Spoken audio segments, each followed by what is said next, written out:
Ang daming kasalanan ng tao laban sa Diyos. Anong ginawa ng Diyos? Siya ang nagkatawang tao, binayaran pa yung kasalanan ng mga tao para yung mga tao ay huwag nang singilin at mailigtas niya.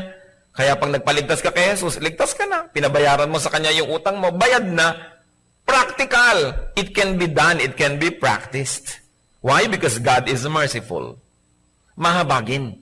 God is just. But God is merciful as well.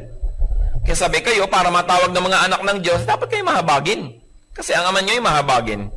Yung kasing concept ng ama, ibig sabihin, genetically speaking, kung ugali ng magulang mo, ugali mo, yung korte ng noo niya, korte ng noo mo. Kasi magulang mo yan. So kung yung magulang mo sa langit, mahabagin, di dapat mahabagin ka rin.